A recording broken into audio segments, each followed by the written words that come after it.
नमस्कार दोस्तों, स्वागत है आप सभी का यस के एक्सीलेंस ट्यूटोरियल में। तो आज हम लोग देखने वाले हैं कक्षा 10 गणित प्रश्नावली 13.4 का क्वेश्चन नंबर 1। और 13.4 के क्वेश्चन नंबर 1 को सॉल्व करने से पहले दोस्तों आप लोगों को इसमें किन सूत्रों का प्रयोग होना है उसको जो है जान लीजिए। तो दोस्तों इसमें जो है 3 सूत्रों का जो है मुख्य रूप से प्रयोग होना है पूरे सवाल में, जो भी प्रश्नावली है ये। और ये जो है पूरा प्रश्नावली 3 सूत्रों के यूज करके आप लोग जो है ज्ञात कर सकते हैं, पूरा प्रश्नावली समाप्त कर सकते हैं। तो इसमें जो है शंकु का छिन्नक आएगा, और शंकु का छिन्नक क्या होता है तब उसको सूत्रों को देख लेते हैं। तो देखिए दोस्तों, शंकु का छिन्नक जो है क्या होता है, तो ये मान लीजिए आपका शंकु है, और इस शंकु को आप लोग जो है क्या करेंगे, ये आपका जो है शंकु है, और इस शंकु को हम लोग अगर यहाँ से उड़ा दें, यानी कि यहाँ से ये वाला हिस्सा ख़त्म कर दें, तो ये बचा हुआ जो भाग है ना, ये वाला भाग, यही आपका जो है क्या होगा, छिन्नक कहलाएगा। यही जो है आपका क्या कहलाएगा, शंकु का छिन्नक कहलाएगा। ठीक है, इसी को हम लोग क्या कहेंगे, छिन्नक कहेंगे। ये आपका जो ये वाला हिस्सा, ठीक है, इसमें देख लीजिए जो भी सूत्र प्रयोग होंगे कैसे होंगे और क्या होता है। ठीक है, तो यहाँ पे देखिए दोस्तों, यहाँ पे इसको हम लोग जो है यहाँ से लेकर और यहाँ तक की ऊंचाई को हम लोग एच मानेंगे। ठीक है, इसको एच मानेंगे, और इसको जो है हम लोग क्या मानेंगे, अब देखिए इसका जो है पूरा नामकरण कर देते हैं। ए, इसको कहेंगे बी, और इसको कहेंगे सी। ठीक है, और इसको कहेंगे हम लोग डी, और इसको कहेंगे ई, माने ये वाला हिस्सा। ठीक है, और इसको जो हम लोग कहेंगे ओ डैश। ठीक है, और इसको हम लोग कहेंगे ओ, इसको कहेंगे इस केंद्र को ओ। ओके, और यहाँ से यहाँ तक एच, और यहाँ से यहाँ तक जो है यल। कहाँ से, यहाँ से और यहाँ तक तिरछी ऊंचाई क्या है, यल है। ठीक है, इसका इस छिन्नक का तिरछी ऊंचाई यल है, और इस छिन्नक का हाइट एच है। ठीक है, यही छिन्नक होगा। ठीक है, और इसमें 2 त्रिज्याएं होंगी R1, और ये जो है R2। ठीक है, ये 2 त्रिज्याएं होंगी, तो ये यहाँ से यहाँ तक जो है R1 हो जाएगा, R1, ये R1 हो जाएगा, ये R2 हो जाएगा, यहाँ से लेकर यहाँ तक त्रिज्या। ओके, अब यहाँ पे देखिए ये टोटल जो है तिर्यक ऊंचाई जो है क्या ले लेंगे हम लोग, टोटल तिर्यक ऊंचाई ले लेंगे हम लोग L1, टोटल जो है L1 ले लेंगे।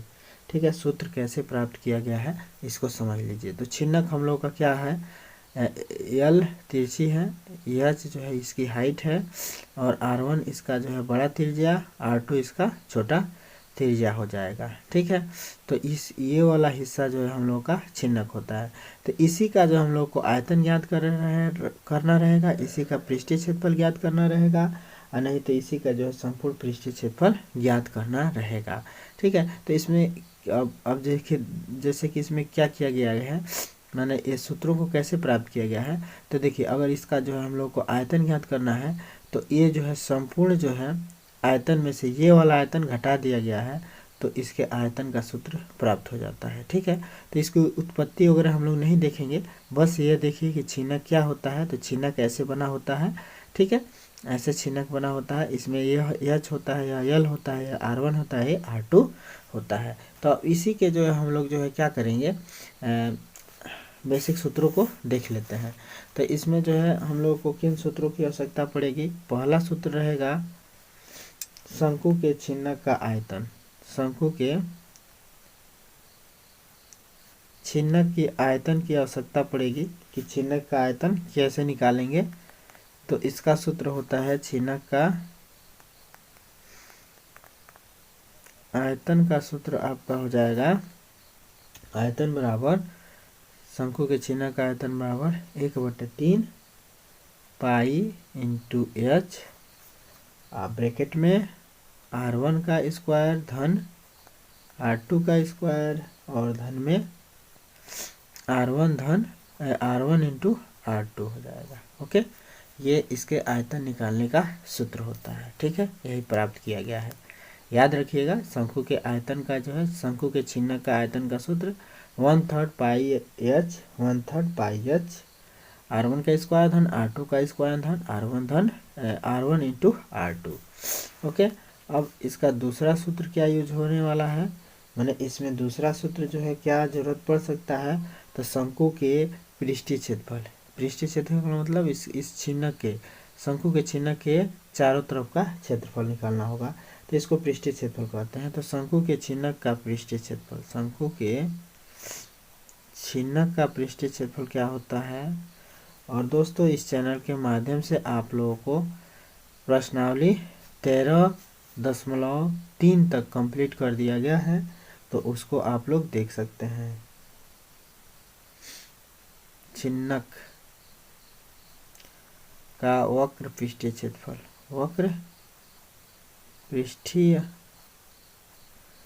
क्षेत्रफल, तो छिन्नक के का वक्र पृष्ठीय क्षेत्रफल का सूत्र होता है दोस्तों, याद रखिएगा आप लोग, पाई इंटू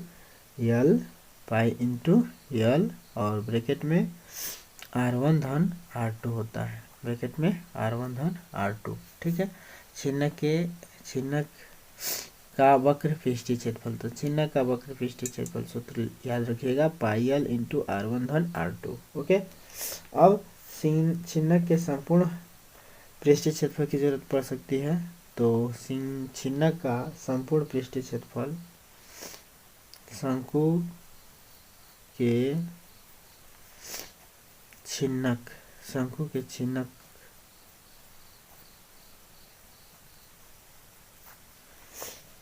का संपूर्ण पृष्ठीय क्षेत्रफल का संपूर्ण पृष्ठीय क्षेत्रफल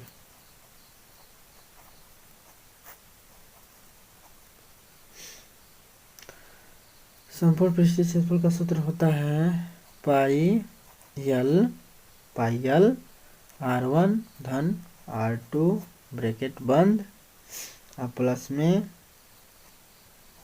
पाई R1 का स्क्वायर धन पाई R2 का स्क्वायर, माने नीचे वाले वृत्त का क्षेत्रफल और ऊपर वाले वृत्त का क्षेत्रफल जोड़ देंगे। ठीक है, संपूर्ण भाई पृष्ठीय क्षेत्रफल में पृष्ठीय क्षेत्रफल है ना, इसी में ही दोनों आधार वृत्तों का क्षेत्रफल जोड़ देंगे, माने नीचे वाले वृत्त का क्षेत्रफल आधार, ऊपर वाले वृत्त का क्षेत्रफल, तो ये पृष्ठीय क्षेत्रफल संपूर्ण पृष्ठीय क्षेत्रफल हो जाएगा। ठीक है दोस्तों, अब इस सवाल में हम लोग देखते हैं दोस्तों कि क्या कह रहा है। ठीक है, तो कह रहा है कि पानी पीने वाला एक गिलास है, 14 सेंटीमीटर ऊंचाई वाले एक शंकु के छिन्नक के आकार का है। ठीक है, दोनों वृत्ताकार सिरों के व्यास दिया हुआ है, इस गिलास की धारिता ज्ञात करना है।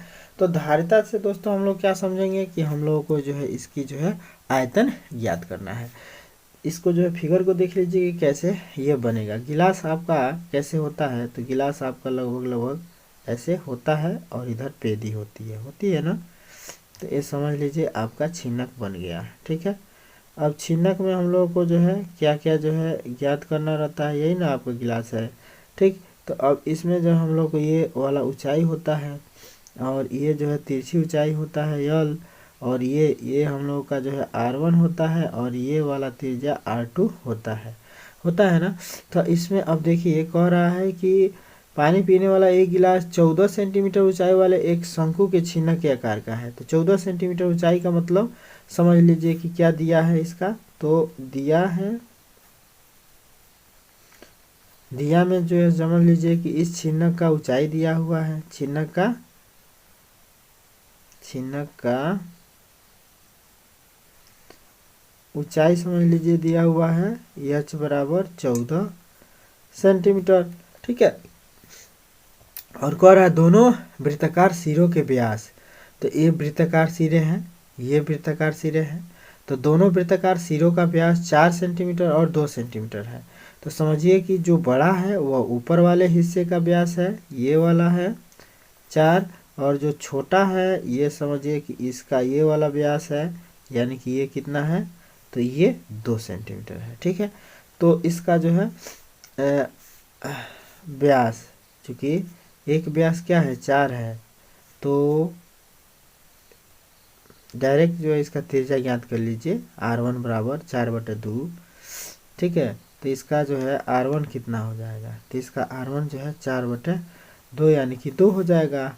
इसका R2 कितना हो जाएगा, तो 2/2 का मतलब 1 हो जाएगा, ठीक है। सेंटीमीटर डायरेक्ट कर दे रहे हैं हम लोग। एक व्यास 4 है तो इसका त्रिज्या कितना हो जाएगा, आधा 2। एक व्यास 2 है तो इसका त्रिज्या का मतलब इसका बटे 2, तो मैंने 2/2, 2/2 का मतलब 1 त्रिज्या हो गया, ठीक है। और चिन्ह का ऊंचाई हो गया। तो हम लोगों को जो है चूंकि आयतन ज्ञात करना है तो क्या चाहिए, ऊंचाई चाहिए और 2 त्रिज्या चाहिए, ठीक है ना, यही है ना चिन्ह के आयतन का सूत्र। तो ये इस आयतन में हम लोग को जो है एच चाहिए, R1 R2 चाहिए, ठीक है। तो आयतन आराम से निकल जाएगा। तो हम लोग का एच निकल गया और R1 और R2 निकल गया। तो अब हम लोग जो है यहाँ पे फटाक से जो है क्या कर लेंगे, चिन्ह का आयतन निकाल लेंगे। तो हम लोग लिखेंगे गिलास का आयतन या चिन्ह का आयतन। धारिता का मतलब गिलास की धारिता ज्ञात करना है, तो यानी कि हम लोग लिखेंगे गिलास की धारिता बराबर गिलास की धारिता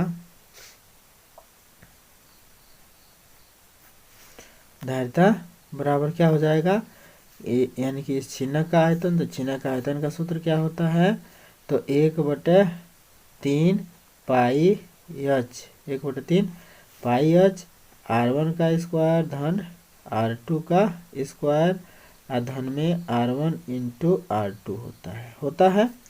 अब यहाँ पे हम लोग मान भर देंगे, तो 1/3। और देखिए दोस्तों पाई का मान हम लोग क्या लेंगे, तो देखिए अगर सवाल में कहा गया रहेगा कि पाई का मान 3.14 लीजिए, तभी जो है हम लोग पाई का मान 3.14 लेंगे, नहीं तो हम लोग पाई का मान कितना लेंगे, पाई का मान 22/7 ही लेंगे। तो यहाँ पे हम लोग पाई का मान 22/7 ही लेने वाले हैं, ठीक है। तो यहाँ पे पाई का मान 22/7 रखिएगा, ओके। तो यहाँ पे जो है पाई का मान 22/7 रखिए, 22/7 रखिए। और एच का मान 14 है तो 14 रख दीजिए, ठीक है। और इसके बाद से R1 का वर्ग, R1 का मतलब 2 का वर्ग अधन R2 का मतलब 1 का वर्ग अधन में R1 इंटू R2, तो R1 का मान 2 इंटू R2 का मान 1, ओके। अब इसको जो है हम लोग सॉल्व कर लेते हैं, थोड़ा और इधर कर लेते हैं, जगह का अभाव इधर है। तो अब क्या करेंगे, तो 1/3 में से कुछ होने वाला है नहीं, इस 7 से इसको काट सकते हैं, 7 दूना 14, तो 22 दूना 44, तो 44 का 1 में गुणा करेंगे तो 44 होगा, 44/3 लिख देते हैं, ठीक है। तो 44/3 हो जाएगा, नहीं समझे, देखिए 7 दूना 14, 2 हो जाएगा, 2 का 22 में गुणा कर देंगे तो 22 दूना 44 हो जाएगा, 44 का 1 में गुणा कर देंगे तो हो जाएगा 44 कनम 44। अब बट्टे में जो है नीचे क्या रहेगा, 3 रहेगा ना, नीचे कोई अंक नहीं है, खाली 3 है तो 3 रहेगा। और फिर इसका 2 का वर्ग करेंगे तो 2 दूना 4 हो जाएगा, और प्लस में 1 का वर्ग 1 ही रहेगा, और इसके बाद से जो है 2 का 1 में गुणा करेंगे तो क्या हो जाएगा, 2 ही रहेगा, ओके। अब जो है हम लोग क्या करेंगे, तो अब इसको ब्रैकेट को सॉल्व कर लेते हैं। तो 44/3 ये सही रहेगा, और इस ब्रैकेट को अगर हम लोग सॉल्व करते हैं तो 4 1 5 और 5 2 7 हो जाएगा। अब ये जो है कटने वाला है, अब एक जो है कटने वाला है नहीं, तो क्या करेंगे, 44 का 7 में गुणा कर देंगे, तो 7 चौको 28 के 8 हासिल 2, 7 चौको 28 और 2 30, 7 चौको 28 2 30, तो ये हो जाएगा 308, अब बट्टे में हो जाएगा 3, ठीक है। अब इसको जो है दोस्तों हम लोग जो है चाहे तो इसको जैसे उत्तर कैसे आया है, तो इसका उत्तर आ जाएगा 102 सही जो कितना 2/3, 102 सही 2/3 इसका आंसर आएगा। तो इसका आंसर कैसे 102 सही 2/3 होगा, तो देखिए भाई 308 में हम लोग को 3 से भाग देना है, तो 308 में 3 से भाग दे लीजिए, तो 3 एकॉनम क्या होगा 3, ये ख़त्म हो जाएगा, ठीक है। 0 उतारेंगे, फिर 8 उतारना पड़ेगा, तो डायरेक्ट 2 अंक उतारते हैं तो 0 बढ़ाते हैं तो 0 बढ़ा लेंगे, और फिर 3 दूना 6, 3 दूना कितना हो जाएगा 6, तो यह 6 उतार लेंगे, 8 में से 6 जा 2 हो जाएगा, तो 2 शेष आ रहा है, तो इसको हम लोग सही में लिखते हैं, इसको सही में लिखते हैं तो सही में मैंने जैसे कि भाई जो भागफल हम लोग का आ रहा था 102, तो ये सही में हो गया, मैंने 102 सही। आज जो शेषफल आ रहा है इसको यहाँ पे लिखना है, आज जो जिससे भाग दिए थे यहाँ पे लिख देना है। तो 102 सही 2/3 हो जाता है। ठीक है, मैंने शेषफल वाला हिस्सा यहाँ पे आ जाएगा, अब भागफल वाला हिस्सा यहाँ पे आ जाएगा, अब जिससे भाग देंगे वो बट्टे में आ जाएगा। ठीक है, तो इसलिए इसको ऐसे लिख देंगे 102 सही 2/3। ठीक है, मैंने आपके जो है उत्तर माला में ऐसे जो है उत्तर दिया हुआ है। ठीक है, अगर दशमलव में रहता है या यहीं पे छोड़ देंगे तब भी कोई दिक्कत नहीं है, नहीं तो इसका जो है दशमलव में भी काट देंगे तब भी कोई दिक्कत नहीं है, और ऐसे भी जो है छोड़ देंगे तब भी कोई दिक्कत नहीं है। तो इतना मात्रक लिखना मत भूलिएगा, तो ये इतना सेंटीमीटर क्यूब रहेगा। ठीक है, आयतन है तो सेंटीमीटर क्यूब रहेगा, याद रखिएगा। आयतन क्यूब में होता है और क्षेत्रफल स्क्वायर में होता है, वर्ग में होता है, तो इसको जो है याद रखिएगा। और जितने भी ये इम्पोर्टेंट सूत्र हैं इनको जो है आप लोग एकदम रट्टा लगा लीजिएगा कि शंकु के छीना का आयतन क्या होता है, शंकु के छीना का वक्र पृष्ठीय क्षेत्रफल क्या होता है, और शंकु के छीना का संपूर्ण पृष्ठीय क्षेत्रफल क्या होता है। और इन सभी सूत्रों को याद रखिएगा दोस्तों, ये सूत्र बहुत काम के हैं और इस पे सवाल जो है छिन्नक से जो है बहुत ज़्यादा सवाल उठाता है दोस्तों। तो ये वाला बस आप लोग जो है सूत्रों को तैयार रखिएगा, बाकी वह कोई भी जो है सवाल हल हो जाएगा, क्योंकि बस या तो पूछेगा शंकु का आयतन, या तो पूछेगा शंकु का पृष्ठीय क्षेत्रफल, या ही तो पूछेगा शंकु का संपूर्ण पृष्ठीय क्षेत्रफल। और एक सूत्र दोस्तों इसका भूल जा रहा है, एक सूत्र इसका ये भी है, चौथा सूत्र जो है इसको भी नोट कर लीजिएगा कि यल इसकी तिरछी ऊंचाई अगर निकालना है तो हम लोग जो है तिरछी ऊंचाई के लिए एच का स्क्वायर धन में R1 माइनस R2 का R1 बड़ा होता है तो R1 माइनस R2 का जो है क्या कर देंगे, होल ऑफ स्क्वायर कर देंगे। ठीक है, तो इसकी तिरछी ऊंचाई निकलता है। तो ये वाला सूत्र याद रखिएगा, यल बराबर क्या हो जाएगा, अंडर रूट में एच का स्क्वायर धन में R1 माइनस R2 का होल ऑफ स्क्वायर। ओके, तो यही जो है सूत्रों का यूज होना है इस सवाल में, तो इन सूत्रों को आप लोग अच्छे से कंठस्थ कर लीजिएगा, याद कर लीजिएगा। दोस्तों वीडियो अच्छा लगे तो जो है चैनल को लाइक सब्सक्राइब कर दीजिएगा, एगो कमेंट भी लिख दीजिएगा। तो फिर मिलते हैं दोस्तों अगले वीडियो के साथ, तब तक के लिए जय हिंद।